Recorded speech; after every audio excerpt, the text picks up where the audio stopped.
We're giving a romantic story on our pieces. I call it romantic because I think it's almost a poetic expression in our glass.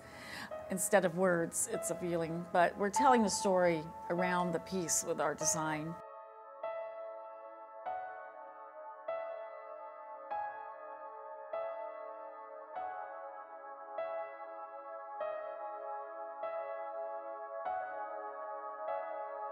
I was a painter and a printmaker. I met John at an art show in Pasadena, and we were side by side. I had my paintings, he had his glass. I was totally enamored by his glass, and it was the beginning of a great romance and a great shared experience in art. Every time the artwork is going to be original. But we start early in the morning choosing our colors, choosing the color of the vessel. We want the palette to absolutely go with that one specific piece. And so we're going to start by contemplating what it is we're making, our colors we're going to use, and then we're going to set out our design, a design that we use a lot.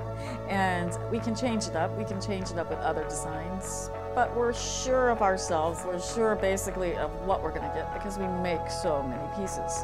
A lot of times too, we'll want to explore with something entirely different.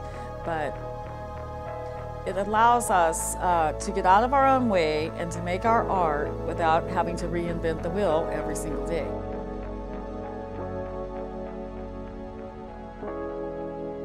We do know what we're going to get basically. But what we're doing, which is a little different than, say, creating a painting or a clay pot, is we're welding glass that's 2,000 degrees and it's very heavy on the end of a 5-foot pipe.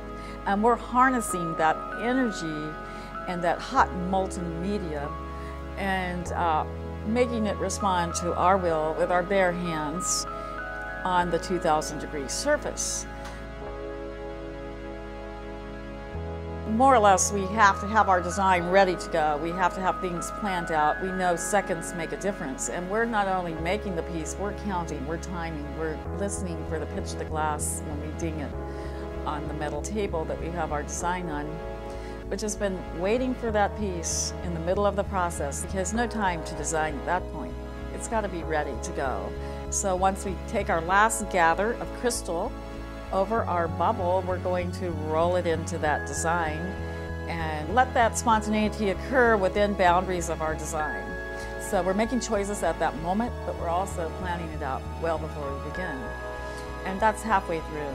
So we've got to that point, then we're doing good, we got the design on, but we're still having to manipulate the glass, we're still having to stretch it. Fine little things that you do to the glass make a huge difference, and if you do make a mistake, then you spend a lot of time correcting, and hopefully the piece will come out. But mainly it's a lot of careful action as well as spontaneous choices within a set boundary, because we sell our work. We know what's successful in our own work, so we want to be able to repeat that at least.